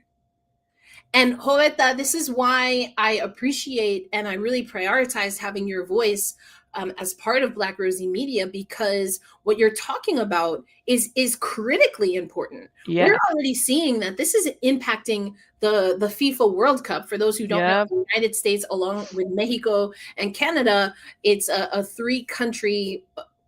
Another way of putting that is that North America, because we are not the only country in North America, and by we I mean the United States. Never have been. Anyway, poli-sci coming out. But the point is that we're seeing, because of what you're talking about, what is it, like 15 or so countries now? Yeah. Excuse me. The 15 comes from, those are teams that are qualified for FIBA. Mm-hmm. At least 15 of those federations are on these lists that you're talking about. You mentioned Brazil, and Brazil. We're talking about basketball. Brazil and it's crazy, and the thing, and the thing is that, like, so there is a distinction, because this paralyzation on visa, it is for immigrant visa. So student visa are non-immigrant. Tourist visas are non-immigrants. However, work visas are immigrant visas, and that's where Camila and Damiris fall. That's probably where Honshu falls, where Leo Fibic falls. So that would be I'm actually and I touch. appreciate the distinction, and again, not to make this too much about my political science, 2 of them degrees. There's no way not being about it. But 100%. And thank you, actually, because you're right. I apologize to absolutely no one, especially nobody at 1600. If you know, you know. Anyway, my point is, because of what's happening at 1600 Pennsylvania, we've already seen that student visas at targeted institutions are becoming more difficult. Not to mention that we're talking about paperwork as if that even matters right now. As if that even matters right now. Because we have someone that is willing to investigate naturalized citizenship, as in you were born on this soil, thus you are an American, despite the fact that if we were looking at the own criteria of the administration, there are direct people associated with this alleged commander-in-chief that would not fit the criteria, like his wife or his parents. But Yeah, and like as we talk about it, like I wouldn't even say emotional or even triggered, but like I literally have to fight back tears because just before we hopped into this you know, what I say is that the United States is not looking good internationally. And what I mean is that it's not looking good. The people don't want to come to the US. People have canceled FIFA World Cup tickets. Immigrants are scared. I am an American citizen and I don't go to places with lots of people. I don't go to any place that has any sort of police activity, any sort of protests. I don't get close to them because I know that I'm brown, like in Brazil I go by white. Here I know that I'm not white by American standards. I have curly hair, I have an accent. I can tell them I am an American citizen, they're gonna be, I don't care. They can just like take me and say that I committed a crime, take my citizenship away. No one is safe. Like none of my friends are safe. Like that's something that hits very close to home to me, and that's why I have a very different view of Project B from what I had last month, because the US started 2026 committing international crime. And I don't know, I know that us here in this circle, we are aware that the US is not looking good. But even progressive people don't understand how bad the United States is, to the point of like countries saying don't travel to the USA because it's not a safe country. Like people, it's crazy because people I know are afraid of leaving their houses and having their lives taken away from them because they're immigrants. So that's why I see Project B different now. It's something that might be of the ultimate importance for the women's basketball landscape because it is outside of the US. And I have a lot of thoughts. Please share them. A lot of thoughts, including, my heart aches, because there are people that feel the same way that you feel, and their circumstances might be different in a lot of different ways, including that. Anyway, there's a lot packed in there. I just want to make space to, appreciate you sharing that, because you don't have to do that. That's not, I never want you to feel like, to bring something home, we have to lean on that emotional baggage, it's the reality. Right. And that's why I was like, baggage is not, no, this is life. This is how reality. I mean, I have anyway, again, it's not just accents, it's not just skin color, it's last names, and assumptions that are made. And that's what it is. The justifications are ever changing. The goalpost is changing. So it's not, so yes, we're seeing that the excuses, or maybe the lack of pursuit of the illegality of a lot of this changes depending on skin tone, depending on accent, depending on proximity to the poverty level. Like, there's so many things that impact that, unfortunately, that historically we've seen and still play out and have always played out. But the thing that's interesting and trying to work our way back to basketball here in a kind and real way is that, yes, I agree with you. International players had already been talking about the women's basketball landscape, and as you mentioned a few times already, prioritization, which is something that we talk about a lot on Black Rosie Media. Now we're seeing that again because of all of the things that we've already mentioned, including that the government is making it harder for people from certain countries to enter and exit, even if for work. That's an issue. And I agree with you that this provides opportunity, and these are already well-known names. Camila Cardoso is on here. Salon is on here.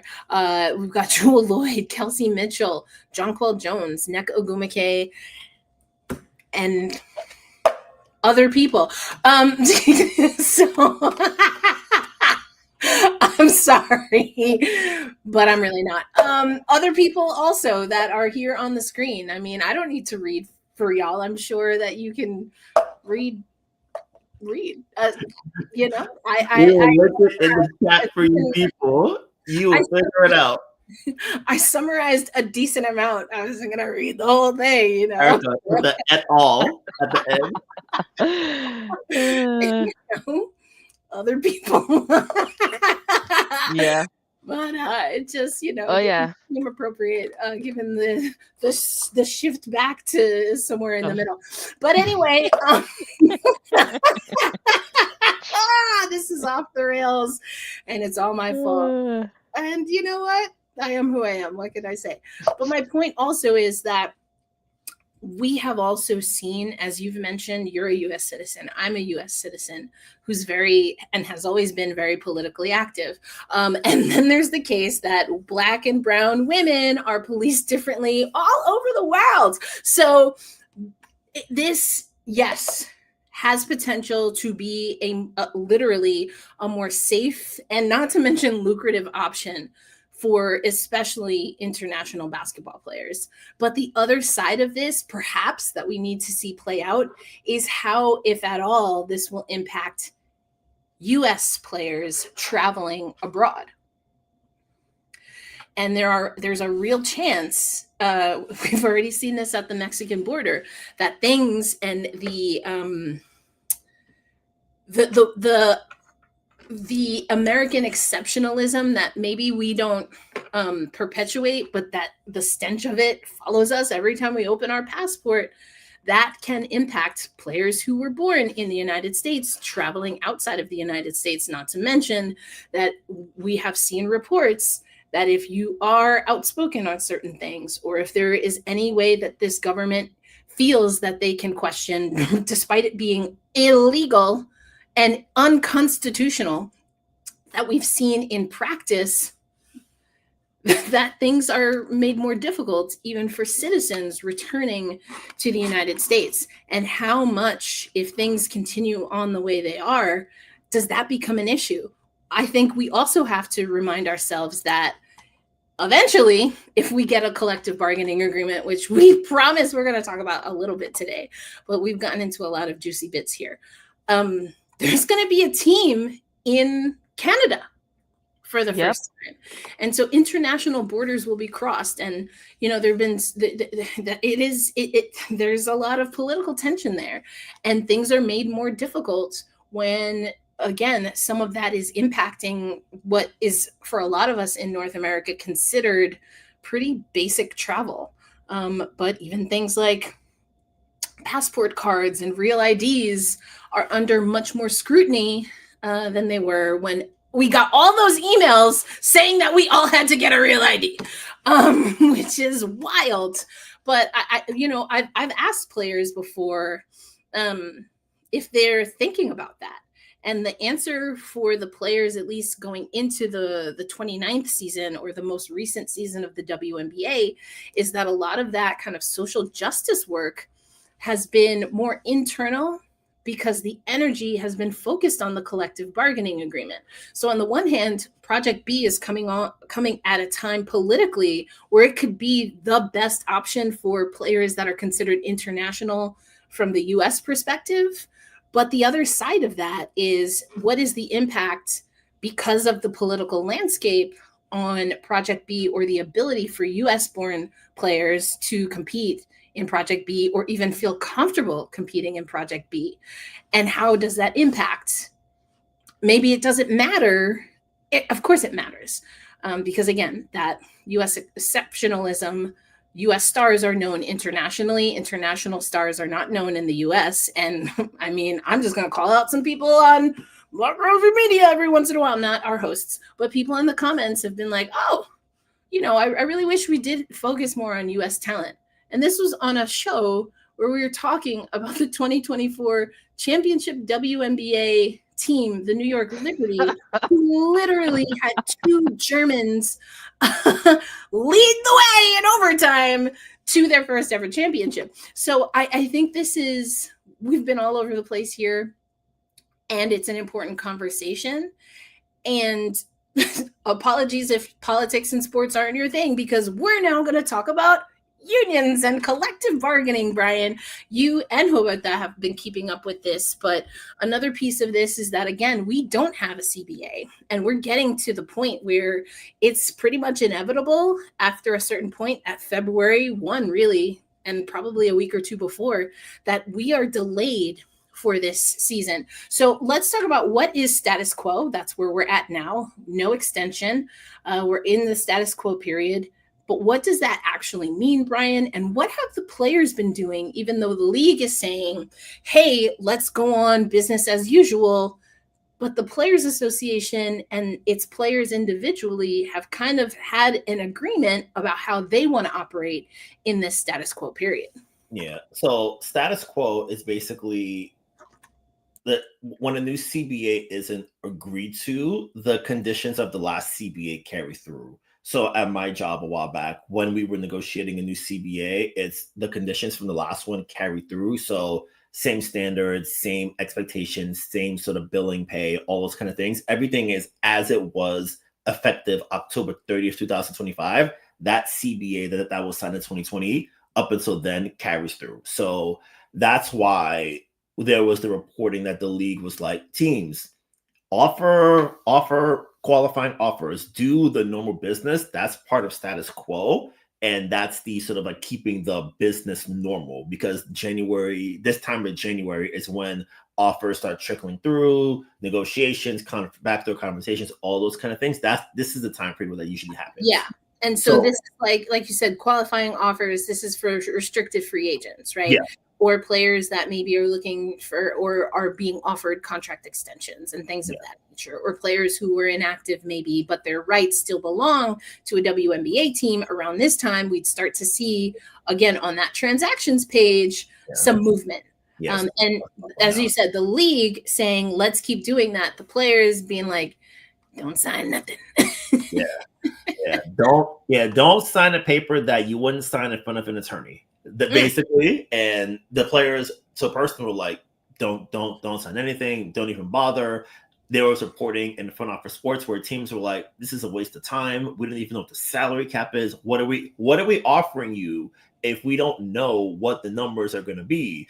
And then by Monday, the league was like, yeah, you know what, guys, you're right. We'll put a freeze on this. So we're going to go into like a moratorium where free agency is on hold until the CBA is done, which is wild, because why did that need to be stipulated? Did you not think that the players were taking this negotiation serious? Like the inflatable rat didn't tell you that they're taking this serious? My good pal Scabby. I love Scabby. It's so creepy. Yeah. I mean, I get it. I'm for the union, and that thing terrifies me. So for the people at home, like, usually when the newsletter is done, I let the team know, oh, hey, this is what's coming. This is going to be the lead image. And then I mentioned the lead story, and I was like, for the image, well, you'll see. So I imagine people who are opening up is like, what's that big ass rat doing in front of NBA offices in Manhattan? Scabby, I've seen Scabby so many times in my life here. I was like at my job when we were agitating for a contract and a vote. Remember, not even a contract, a vote because those bastards didn't want to let us vote on a union. We brought Scabby into a bookstore. It was a great time. My good pal Scabby. Always. I have a silly, completely like it's not gonna add anything to the conversation comment because they say like, oh, for those of us who are not, I'm with American unions. You say, oh, there was a giant rat in front of the NBA thing. I was like, it's New York. Was that an actual giant rat? Like, what are you talking about? I know that is that, but it's New York. It could be a giant rat. Sorry, I just had to. Look at my beautiful pal. Isn't the NBA store on Fifth Avenue? Giant rats walking down Fifth Avenue. Surprise! It's New York. It's New York. The king rat, the rat king. You know, rats in human form, but you know, either way. Look at Scabby. Oh man. I just don't like rodents of any kind. Yes, I did until 5 years ago live in New York, but like that just means I know how to duck and move. You know what I'm saying? Oh shoot! Like that's when you hear that late at night in certain parts of the hood, you know what's popping off. You hear a rustle and then something. Oh, okay, then we know. Cross the street terrified of them and run. Like cross the street. I hate them. But and I live in Capitol Hill. There are many of them. So I'm in agreement with what it represents. I just don't love seeing it. But I understand the importance. But this is our newsletter. Check out the Women's Basketball Roundup. This one was brought to you by Beehive, which is our software. That's what we use to bring you Women's Basketball Roundup, curated by Brian Fleurantin, every Wednesday and Friday straight to your inbox. So yes, but Scabby, baby. I think what's interesting here is, again, like the WNBA and the Players Association, we're in this situation where the WNBA / NBA Enterprises saying, hey, we want to negotiate in good faith. But then we hear reports from the Players Association that they haven't heard back with a counteroffer in over 2 weeks or about 2 weeks.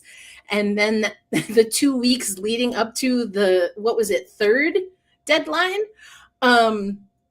So what we're it's a situation where it's kind of like that GIF with Diddy and what's his name, where they were just like staring, you know, like who's going to blink first kind of thing. But what we do know also is that the Players Association, and this I think is what is interesting with regard to Unrivaled, Athletes Unlimited, and maybe even Project V down the line, is that the Players Association, we already know, has voted to empower its executive board to, when they feel if they reach a point of no return, that they are empowered to say, you know what, thanks for nothing, we're on strike. Now, technically, because there's not an extension and we're in that status quo, this could have happened at any point earlier. But now with no parameters as far as the timeline, the NBA could also say, you know what, we're done, and hand over your key cards. You locked out. It's like, you know, when you go to your auntie's house and you say the wrong thing and it's like, oh, we doing this in my house? No, ma'am. Or when you get kicked out of the you want it like this, you mean? Got him. You set yourself up for that one. You knew I was going to do it. But that could also happen here. I think it's interesting because now we're going to really get cooking with the semantics. I think that the league didn't appreciate and has tried to say as much, and all leagues say this, you know, we're trying to do this in good faith. We don't understand why these things are being circulated, baka baka ba. And that's how they feel. They're entitled to feel that. I think the question that casual fans and, you know, passersby are asking, it's like, okay, we hear you that you didn't feel this was appropriate and that you don't like that some of these private conversations are now in the public, but I don't know, maybe it's just how my brain works. But even aside from being a journalist, in any sport that I watch, I'm like, okay, cool, tight. You think it was unprofessional for people to talk about labor negotiations as a union. That's, a choice. But maybe the question is not why they're sharing it, but if it was said. Yeah. And my question is like, are they entitled? Are they dumb? Or are they mean? And I'm only gonna put the question there and not gonna say anything else. We'll let you decide in the comments. I think there's probably a fourth option, and it probably starts with all and ends with the above. But just saying, as journalists, we should present all of the options possible. Yeah, I think it's really interesting. And listen, I can understand from a gamesmanship perspective and what we quote unquote deem professional, why a league might say, hey, we were having these conversations in good faith, perhaps, but is it really good faith if the things that were reported outside of that good faith conversation were really patronizing, were disrespectful? Like, that doesn't seem like in good faith to me. Yeah. I'm gonna quote from a book that my therapist recommended me to read. Ooh. Said, be careful with people who want to be the victim in a situation that they caused. Bars. So here's the thing. You undermine the players. You say to their faces that they don't understand business. You undervalue what they bring to the table. And you're upset. And the problem is that they were sharing it. The problem is that Nafisa Collier aired out horrible things that the commissioner told her in private. So that is the problem. It's not what you said. If you don't want a conversation to come out, don't say it. Also, if you don't believe something, don't say it. Because if you told them that, there was never a denial from the league that Kathy didn't say those things. There was never a denial about any of that. The only denial that I saw was that the league was not offering a revenue share. And when we talk about this revenue share thing, they make it in a way that players are basically not going to get anything. And up until today, there is a revenue share article, but according to Neko Gumake, I asked her myself, she said that they never received any of that. And if they did, it's not of her knowledge. So this is very... And just for the record, to state what I believe to be the obvious, Neko Gumake don't seem to me like a person who leaves emails unread. No. No. And the thing, and this book, by the way, this book that I'm reading is so good, and it's gonna help you be a better person. You went to class, fam, because that was ours. Because when we talk about, there are different kinds of toxic relationships, and professional relationships can also be toxic. And what we see that the WNBA relationship with the WNBPA is toxic. The way that the league has been treating the players is not good. I think that the words have to be said according to what they are. Players make less than 10% of the revenue. And if the men, and I know that Eric is going to like this, David Barry has written about this extensively. I've had conversations with him about that. If men can have 50-50, why can't the women have 50-50? If you're spending so much money with operations, maybe isn't that bad business? And Nafisa Collier, I've always loved Nafisa Collier, but I feel like ever since the exit interview, I just love how outspoken all of the players that were deemed as like, oh, they're so political, they're so this. In the first broadcast of Unrivaled, Nafisa Collier said, well, they like to say that the way that we want things is not sustainable. Maybe they should put someone there who can make it work. So players are so fed up that you have the likes of Nafisa Collier coming out and speaking up like that. And I think you mentioned David Barry, Claudia, I'm forgetting the last name right now. Rankin, I believe. Something, an economist wrote an op-ed or an opinion piece in the New York Times talking about this.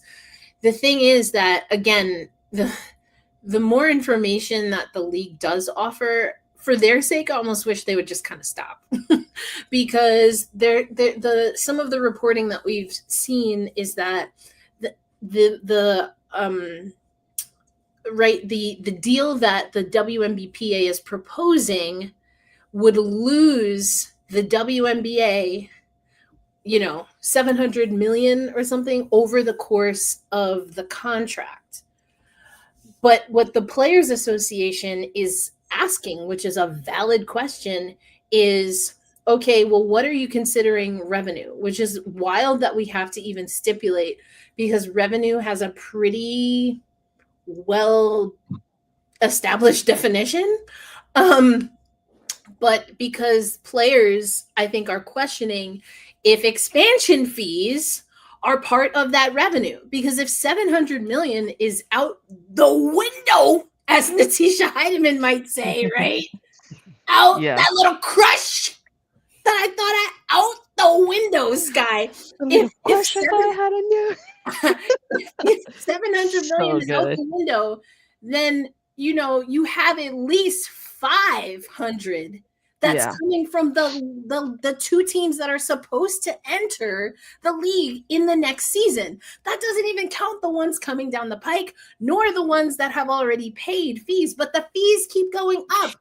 The next two teams get you at 500. So is that not considered revenue? Because there's also gross, right? And then then net. Thank you. I was like, wait, what's the other word? Okay, I got it. I found it. There's gross and there's net. What number are we looking at? Why are we taking the income from expansion off the table? Does that not go toward business expenses? What are the business expenses? What is the operating loss? Because the operating loss with just this could be calculated, but we don't ever get numbers on this whole just in mass, which the Players Association has been asking for. Now, there might be answers to these questions. It just seems like they're not being provided. Yeah. Or at least where we can follow the math. Yeah. And I have the quote here, the exact quote from Nafisa Collier from the broadcast. She said, our deadline is coming up right now in a couple of days. That was before January 9. I said, and I think you just heard a lot of chatter about, what we're asking for is not sustainable for the business. And being on this side with Unrivaled, I know what it takes to run a sustainable business. And that's where it gets spicy. So I think if they can't find a model that makes it happen, they need to put people in place who can, because we've proven that it is possible. There is a way, and we're thriving is in that. I mean, and that's where we go back to the top of the hour and 47 minutes of this. Oh God, yeah. Because we talked about Unrivaled, and in no minced words, Nafisa Collier was alluding to the fact that she is part of and is in meetings where she's seeing the numbers and the valuations of a league. And I think, Roberta, right, you talked about it, and Brian, you talked about it as well. I think, Brian, actually, you mentioned the broadcast deal compared to what we were hearing from the WNBA and how Unrivaled went about it.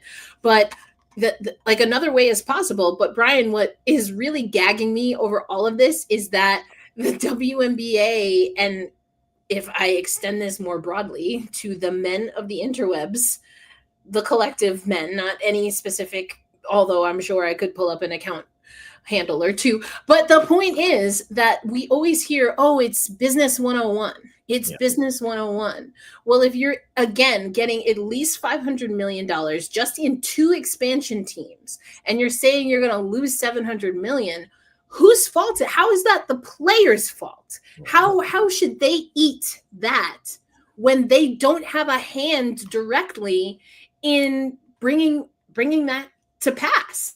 Yeah, one of the things that always happens when dealing with NBA enterprises is it's always a wrestling match as to what's defined as basketball related income. Because sometimes, like when owners get fees for the building, it's that's not money for you guys as players. That's just money for us. Oh, this new expansion fee that's coming in. No. That's not for you guys. That's something for us that we got to do. So we run into this problem all the time in basketball in particular, especially here in the United States. You have to almost pull teeth to get the numbers out of them when it comes to that. And I think for the WNBA context in particular, you mentioned the 2 expansion teams that are coming down the line next year. We've got the 3 coming in that are going to be rolling out in the late 2020s. Theoretically, we were talking about growth earlier. The league is trying to grow more, so they're going to be looking to add another team in the 2030s, presumably, assuming they haven't burned the bridge in Boston completely, a team in Boston. So that's going to be more expansion fees coming in. And with the valuations consistently going up, I would just ballpark it now. That's going to be at least like 500 million, I would say. So there's millions and close to billions of dollars coming in. And the league saying that they would lose 700 million over the course of the deal. That's a situation where I'm like, you guys have to like explain to me what your operating costs are, because how is it that in 44 regular season games, so 22 home, 22 road, postseason, 1 preseason game, whatever, where are you getting that from when on the men's side, where it's 82 games plus X amount of playoff games, we don't have we're losing $700 million over the course of the CBA, and you have less inventory to work with, and you have fewer minutes. The technology as far as like the second spectrum, all that kind of jazz is not in all the WNBA arenas. So like New York is different than Atlanta because New York has all the gear and technology and the fancy thingamajigs already built in already. So where the term of thingamajigs. Yeah, so like if you're the league, where is the loss coming from? And I want to tie it back earlier to like Fee's commentary about the league office. I remember, I think we talked about it a while back. Like Kathy, when in 2024, she was like, "Oh yeah, we're negotiating this new TV deal," and then we come to find out like 2.2 is a good number, but to a person in the league, it's we left a lot on the table. Why wasn't it 500 million a year? These other leagues are getting bigger numbers here, and now we hear from Kathy, it's like, Adam did the negotiations, when this whole time it's you, Kathy, saying, I got all this money coming in. So that's where the leadership dynamic comes into play, because Kathy, you are the supervisor of this league essentially. And we as players in WNBA don't have access to your boss like that. We have theoretically have access to you. So why is it that you didn't get the biggest number for our TV deal when you knew exactly, hey, the numbers were trending upwards anyway, even before the big boom in 2024, it was a steady growth. And they drew out, they have numbers that are comparable to the NHL.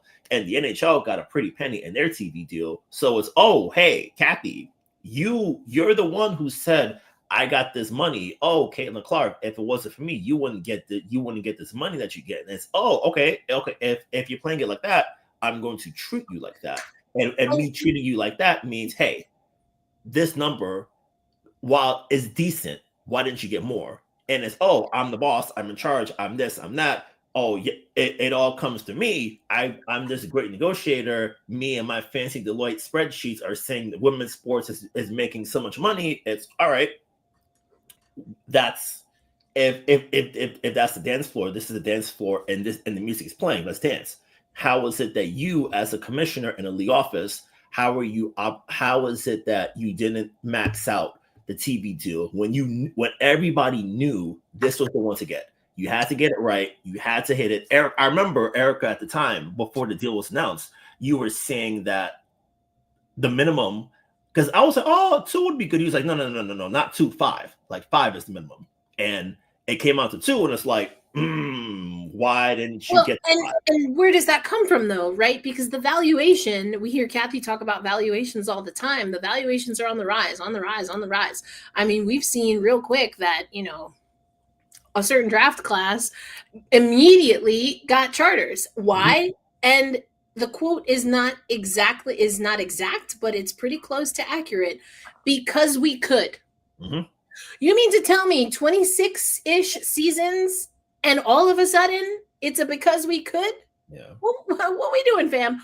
Why did Stewie get paid and taken off of the Seattle Storm books to be a league ambassador? Because we could.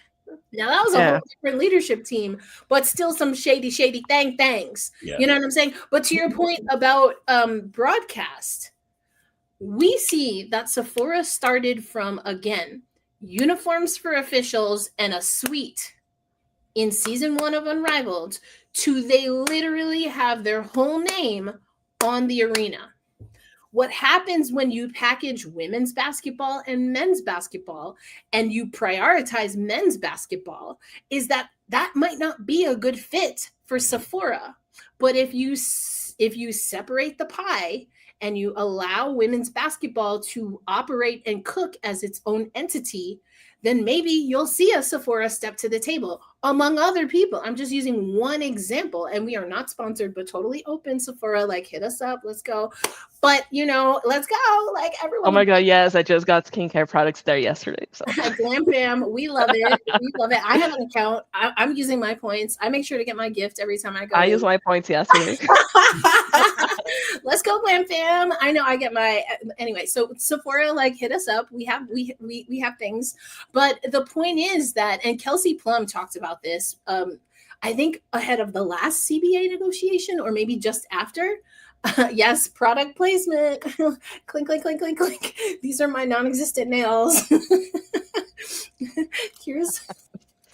I'm a lesbian. I can't have nails. Sorry. Here's my hand bone. Also, speaking of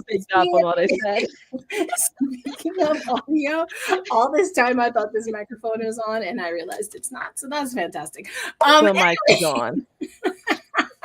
But the point is that we've heard Kelsey Plum talk about this, that up until really a handful of years ago, and as Kathy was coming in, there was not autonomy to go and get sponsors that wanted to sponsor women's basketball, because if they weren't also bringing not just a nugget, if I had to guess, but a considerable amount to the MNBA as well, then they were not going to get greenlit to be a WNBA sponsor. But if you listen to the Candace Parkers, if you listen to the Tamika Catchings, again, Kelsey Plum, these players have been telling us that they have had offers on the table, but the structure of the business model would not allow them to sign deals that were exclusive for the WNBA.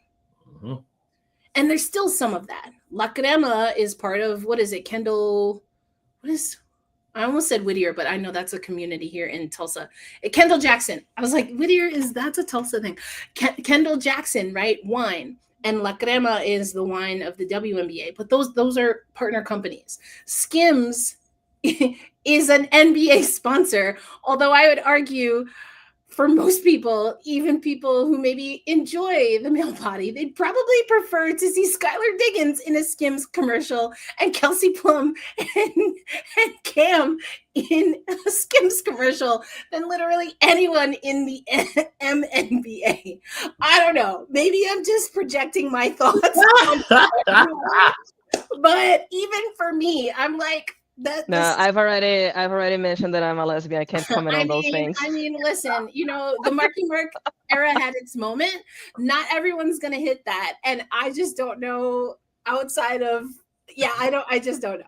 It's a no for me, dog. Yeah, and I also think that something that really plays a role here is that the WNBA has always been seen as like, because it's a women's league, and that's not only for the WNBA but also for the NWSL, as like a family league, a kid-friendly league. So there are lots of different types of sponsorship types that we're not seeing fit for the league. So if you want to get like alcoholic beverages, So, and we know that that's a fact, that there was some sort of pressure for players to be more feminine, for things to be more, Ugh. you have to be a role model for the kids, blah blah blah. So the good old, again, let's in Portuguese, there's a say that is "Vamos dar nome aos bois," which is let's name the bulls, like the bulls, the animal. The good old misogyny. That's what has. I feel like that's the main thing that has plagued the league and delayed growth. And the truth is that a lot of it is still out there. It's a structural problem, and until we have someone who actually has it in them to stand up against the patriarchy and against the status quo and the NBA, because that's what the NBA is, the patriarchy and the status quo, we're not going to see a big of a change in how things are. Oh, yes. And on that note, Yeah, we're hitting 2 hours. Absolutely nothing, but at least we've acknowledged the problem. So hopefully Yeah. that's a win. But I mean, yeah, a lot of this is what we're dealing with, and I think that you're seeing at the team level, there are some franchises that at least are willing to maybe think outside the box. I think New York has honestly done a pretty good job with being able to cater and curate their sponsors. Now, on the other side of that, which is worth mentioning, is that New York Liberty fans are feeling priced out. I'm talking your OGers. They went everywhere from MSG, Newark, Radio City, Arthur Ashe Stadium, right, to Westchester County Center and back to Barclays. And they're now being priced out. So there's another piece of that I think the WNBA is going to figure out. But then if I'm offering a counter argument that I think would be valid and fair, is what then, and again, this is, I don't want to lean into the numbers and the, non-work showing math that I think we're getting.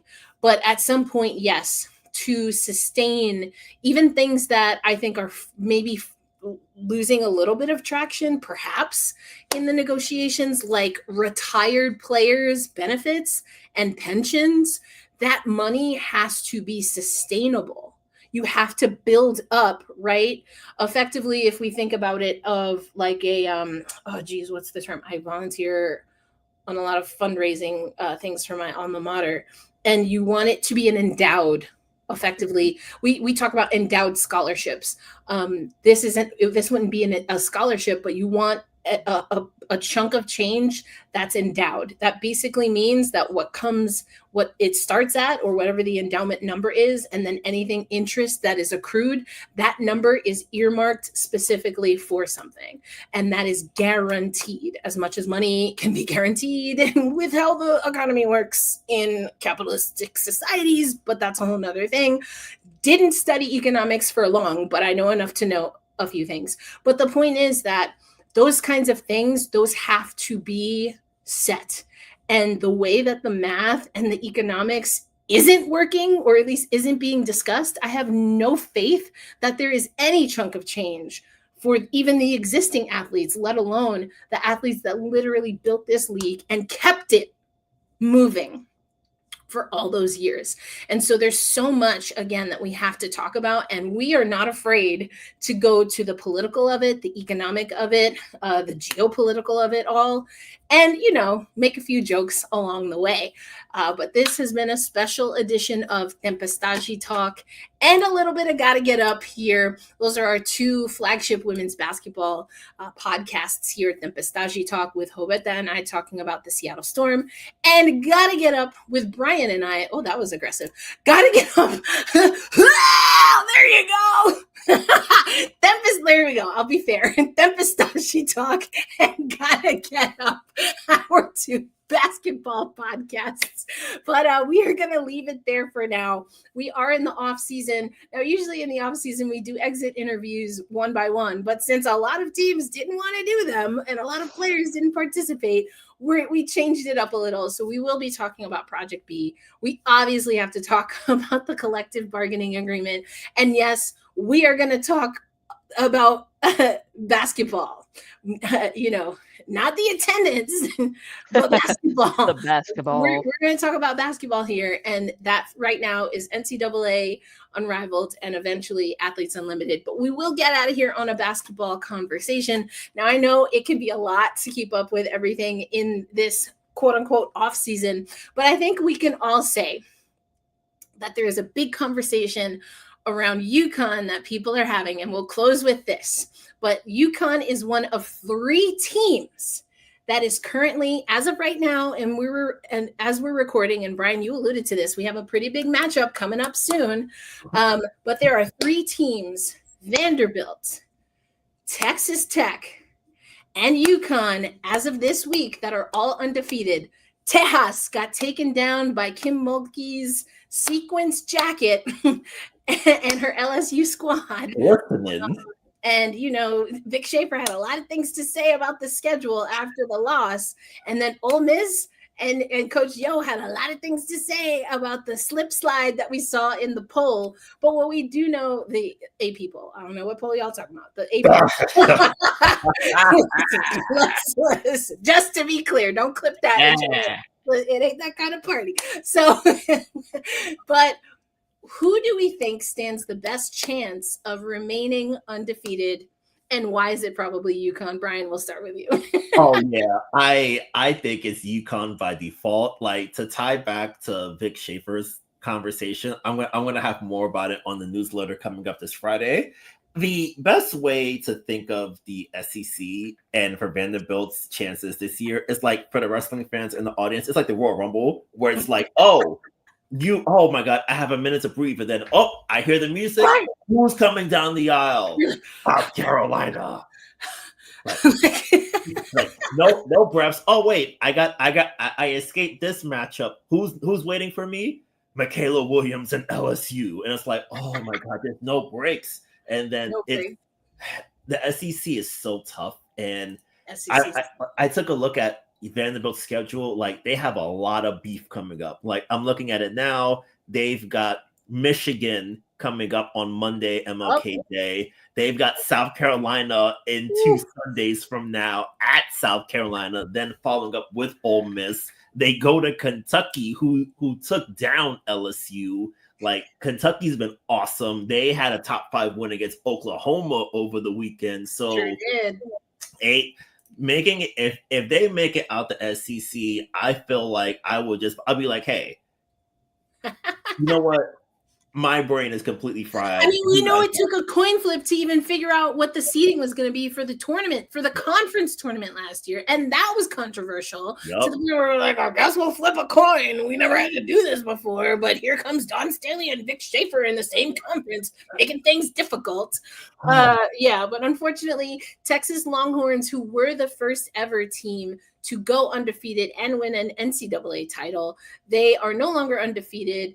But yes, I mean, I love that Coach Shea Ralph, former UConn player. I love that the vision is starting to come to light there. Texas Tech. I mean, I'm a Cheryl Swoops fan. You probably see my Comets hat in the background here. I'm a huge Cheryl Swoops fan, and the Raiders is something else. But yes, I think again it's still UConn that's going to go undefeated here. There's a lot of chatter, rightfully so. The Big East is not the Big East of yesteryear. It's an easier conference. That is real, but to be an undefeated champion, you still got to get through the NCAA tournament. And a lot of those teams, Brian, that you were talking about, and we were just talking about the SEC. Not the SEC, not the Big 10, not the Big 12, none of the AC. We didn't even get to all those conferences. UConn has to get through all of those. And I wrote a story on the 3-letter network. I know you're going to get, there goes Brian. America's leading network. So I wrote an article about that and why UConn has probably like the right recipe to win. But Roberta, I want to ask you this. UConn, there's such both an air and sometimes a cloud that follows UConn.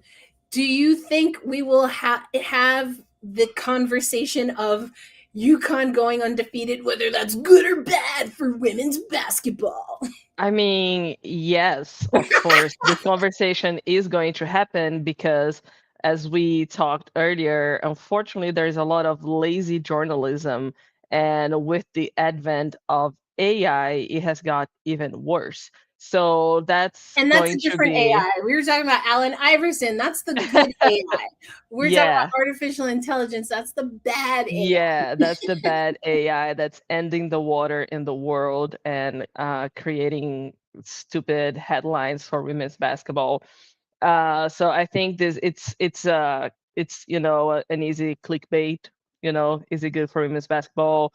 There's definitely gonna be some talk about Gino Auriemma, and no one questions Coach K. No one questioned Coach K and what he did with Duke, but people are going to question if, like, I just know people are going to do that. I think the thing that's interesting for me and that I'm curious about is if AZ Fudd's stock's gonna increase significantly, that she could go first, because she has been playing just so beautifully and such an amazing basketball, and she's so league ready that I don't know if I'm not what she's doing with what UConn is doing.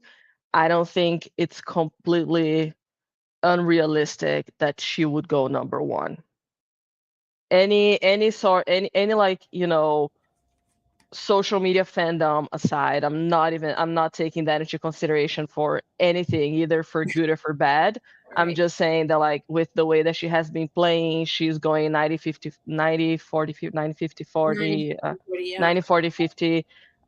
So I 50, wonder. 40, 90, I think is right. Yeah, I was like, 50 it's 49. above Yeah, a 4 and a 9 somewhere. 50 49. I was like 90% field goal. So I'm very curious to see if her stock's going to grow, and if Yeah. she could go first pick. I don't know.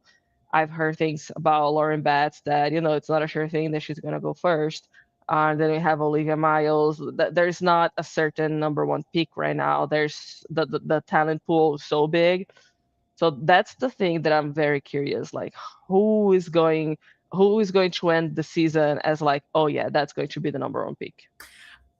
And at least some of that is contingent on where these teams end up in free agency. Yeah. I don't think that we would be remiss not to mention that in a year where things at best case scenario right now are going to be congested and super tight, or worst case scenario, super, super buku, worst case scenario, we get further into NCAA play, dare I even say conference play and the tournament, and we're still not in a good place, or one side has walked away from the table.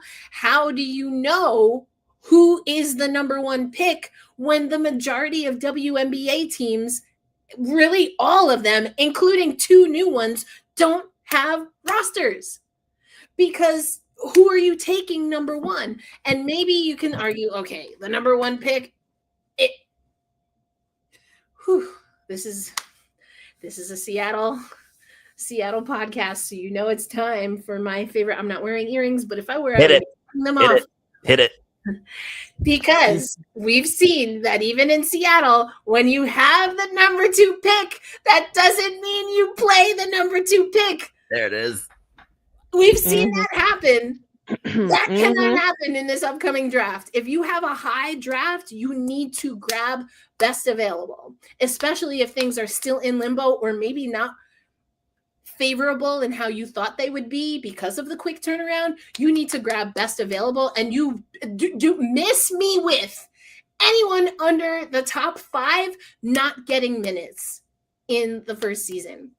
Because, as I usually say, I remixed it a little, but now we got to go back to the OG version.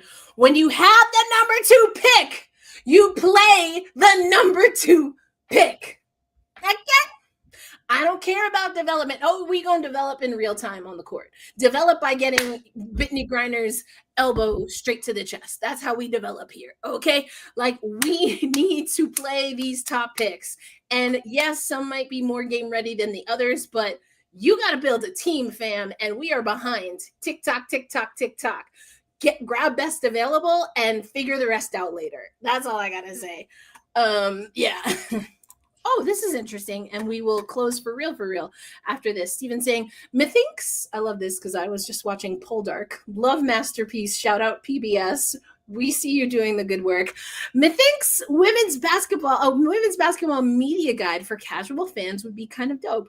Call out all these tropes about ratings, coaches, salaries, etc. And that sounds like something that we here at Black Rosie Media absolutely can dive into. Maybe we'll give you little digestible bites, Brian and I, over at the Women's Basketball Roundup. But of course, you can continue to join us in the off season for these very extended roundtable conversations.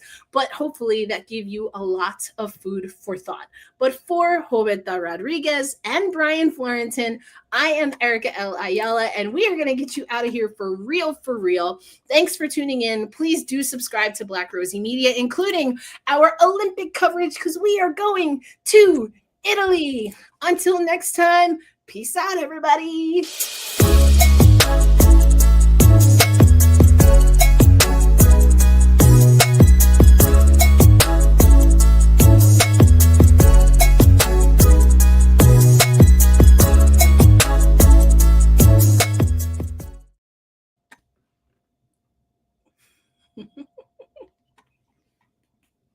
It'll stop eventually. Or we'll just hang out another 2 hours. Let's go. No, we're going to end the stream. Bye, everyone. I don't know why we're having glitches, but we're going to go now. Okay, bye.